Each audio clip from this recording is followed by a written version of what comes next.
Now we are moving towards our next subtopic, that is accommodation in Belgium. Students, under this subtopic we are going to understand the arrangement of government in Belgium. First is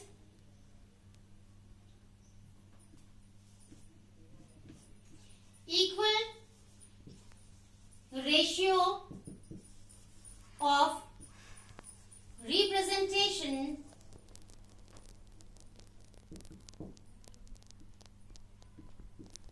of Dutch as well as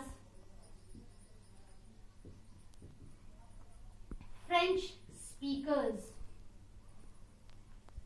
Really, students, it's a very good step taken by the government of Belgium. As we know that in Flemish region, the majority is there of Dutch speakers, and in the region of Wallonia, the majority is of French speakers. So, to maintain this difference, Belgium government decides to have a solution, that is equal ratio should be there of representation from both communities. Equal members should be there from the community of Dutch speakers as well as from the community of French speakers. As we know, the city, capital city of Belgium, that is Brussels, there the majority is of French speakers in comparison of Dutch speakers. So, for the capital city,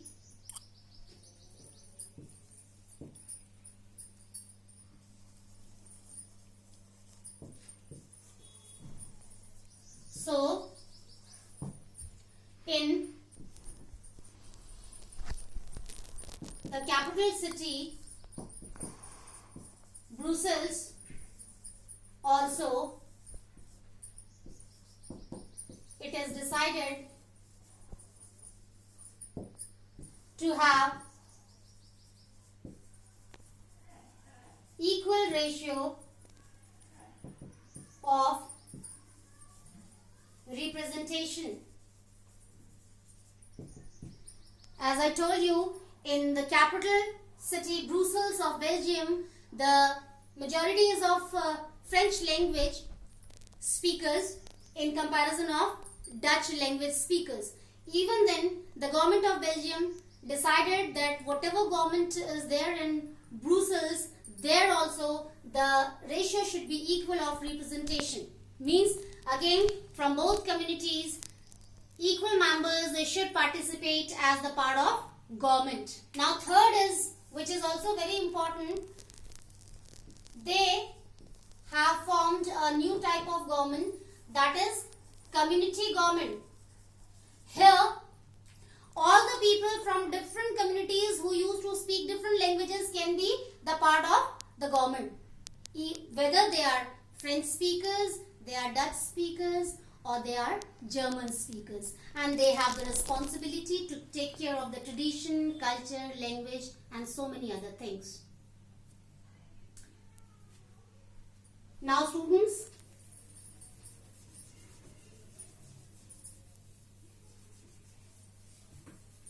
we are moving towards our next subtopic, which is the most important subtopic of our today's chapter, that is the need of power sharing in any country.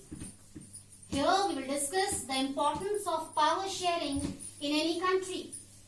What is the different ways, what are the different ways which can be followed by the process of power sharing so that the country can move on the path of development.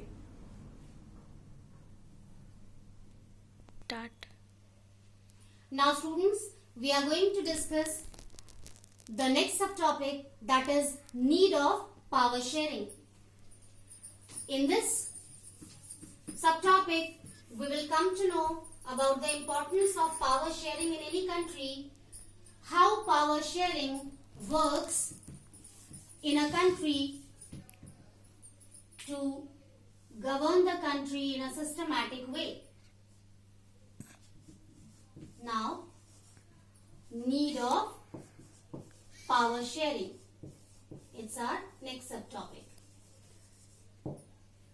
Students, under this subtopic, we are going to know about the desire of power sharing, about the need of power sharing, why it's mandatory for each and every country to have the system, to have the process of power sharing to run the country in a systematic way.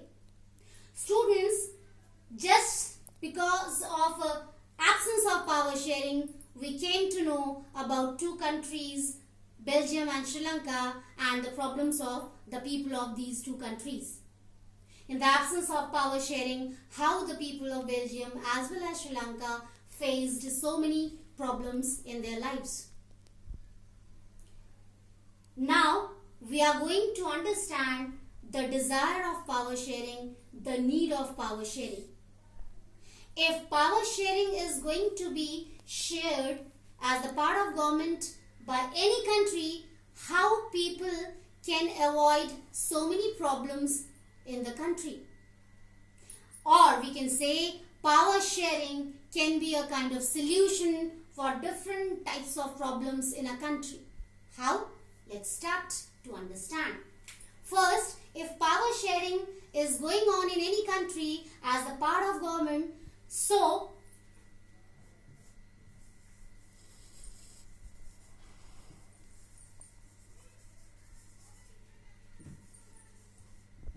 people of that country can get equal chances for being the part of government. Students, under power sharing, we can understand that the people who have interest in the society in politics, they can get chances, or we can say more and more chances to be the part of politics or to be the part of government, because they get equal chances to stand in election, to be the part of government by becoming representatives. There is no discrimination on the basis of community, language, tradition, religion and other things. People have freedom to stand in election to be the part of government. But for that, they should not forget their purpose. What is the purpose? Really, after becoming the part of government, they have to work for the welfare and goodness of the people who have chosen them as their representatives. So, under power sharing, really all the people get chance, equal chance for being the part of government. Second,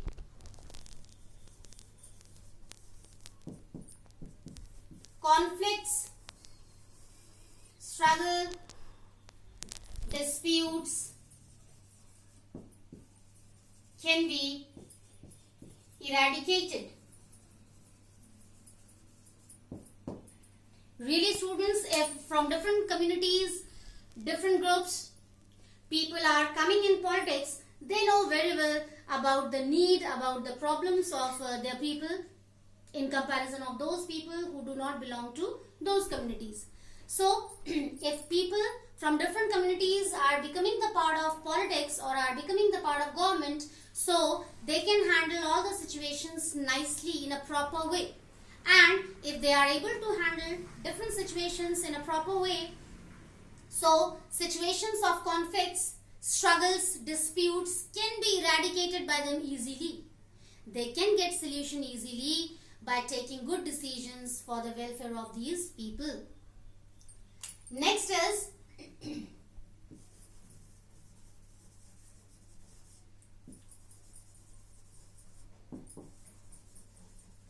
peaceful atmosphere can be maintained by the people of government easily, because they are coming from different communities there.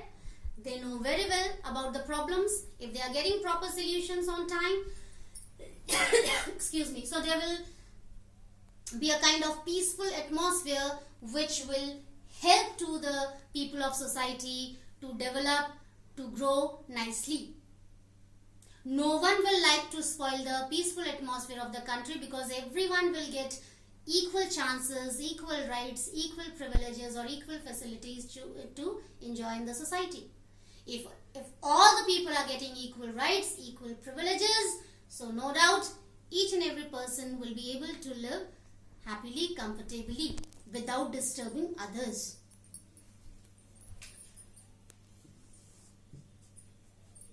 And finally, we can write development. No doubt, students, if power sharing is going to be followed by any country as a part of the government, really the rules and regulations can be in the favor of common people, which is the part of development. In our previous chapter also, in economics, we came to know that if common people are able to be the asset for their country, if they are going to be developed nicely, so automatically that country can also start moving on the way of progress. Now students, we are moving towards our last subtopic, that is the different forms of power sharing. It's also a very important subtopic of your chapter, and which we already discussed in our previous classes.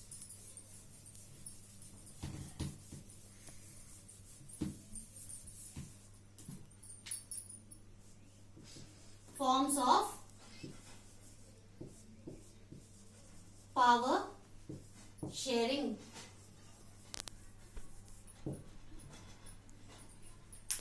Students, under forms of power sharing, first we are going to discuss about different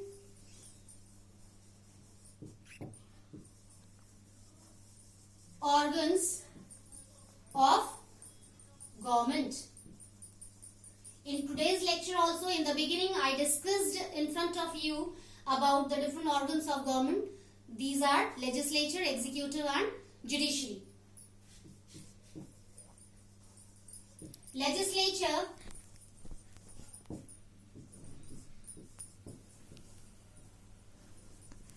executive,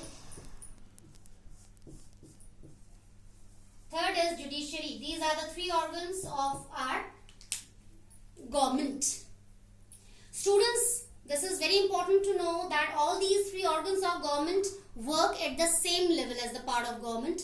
Even then, they together share power. How? Legislature's work is to frame rules, regulations. This is the responsibility of the people who are the part of legislature to frame rules and regulations for the people of the country. Second is executive. The responsibility or the duty of executive is to apply all the rules. The responsibility of executive, or the people who are the part of executive, this organ, they have responsibility to do the implementation of all those rules and regulations which are framed by legislature. Now third comes judiciary. It has the most important responsibility, students, that is to provide impartial justice,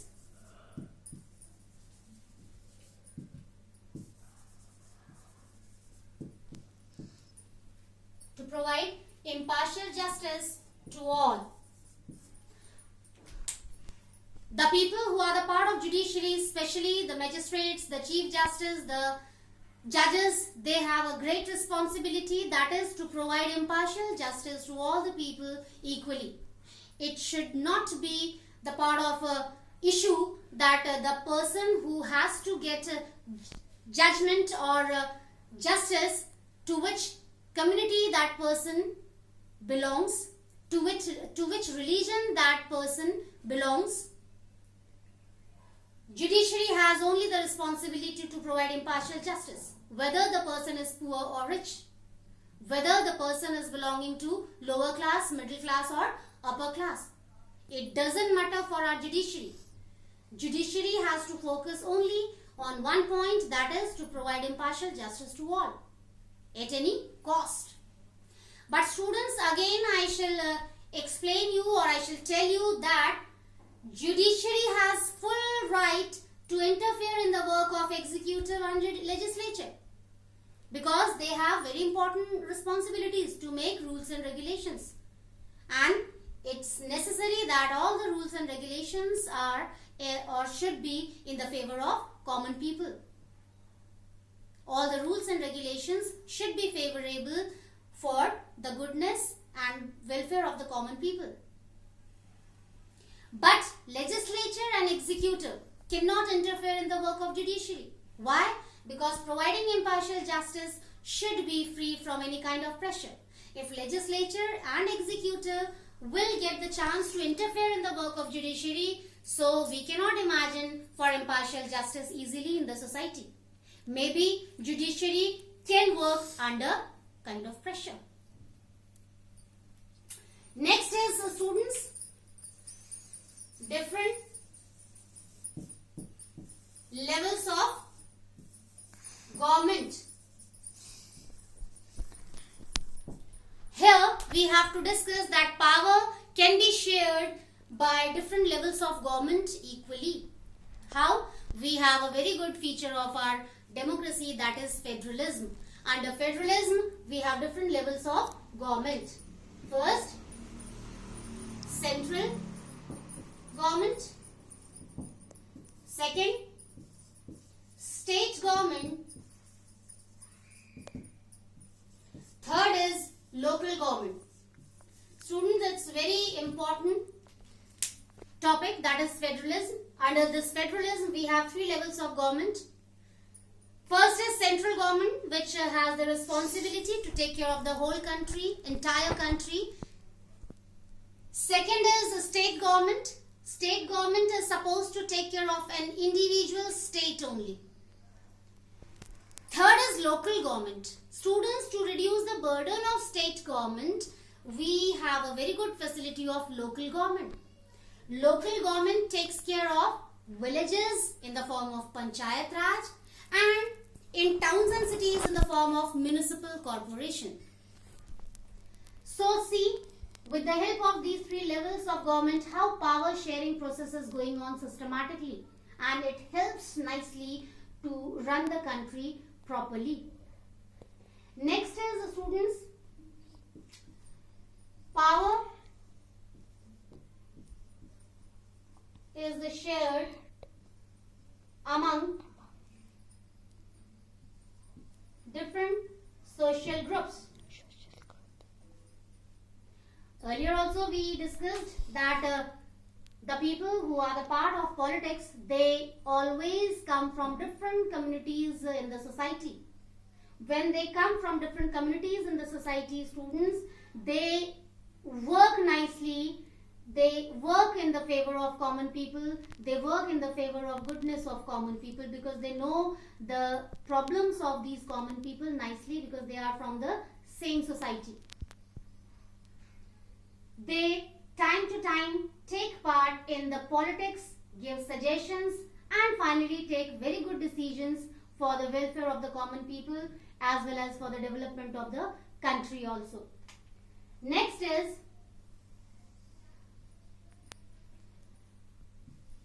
power is shared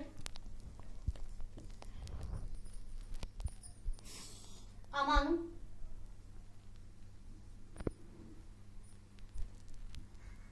political leaders,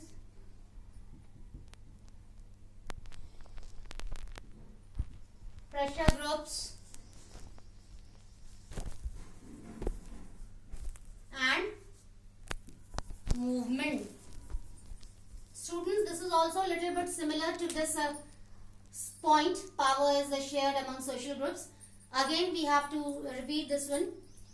The people who have interest in politics, they belong to different communities, different religions, different languages in the society, and they know very well about the real situation, about the real picture of the society, and when they start working for the people, really they work extremely hard and they really try to fulfill their purpose nicely, that is to work for the goodness of the people only.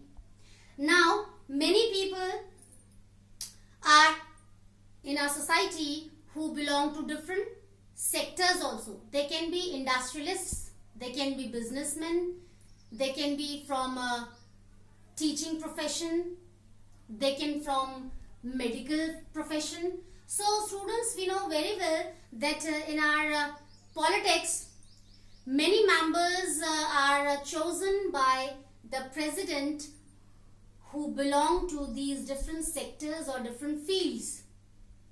Why?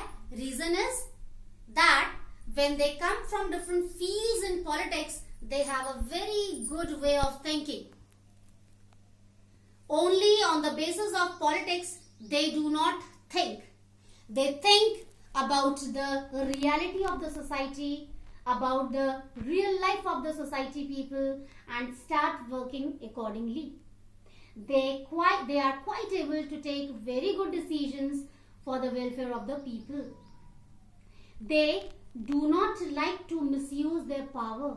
They know their limitations and responsibilities nicely and always work to fulfill these responsibilities so that the people of their society cannot face a single problem. So students, in today's lecture, we discussed about the chapter 1 of political science, power sharing. With the help of this chapter, we came to know about the importance of power sharing along with the problems which can be created in the society in the absence of power sharing. We discussed about the need of power sharing with the help of different forms of power sharing. So that's all for today's session. Students, we will meet again in our new session with a new chapter. So till then, take care, stay at home, stay healthy, have a great day.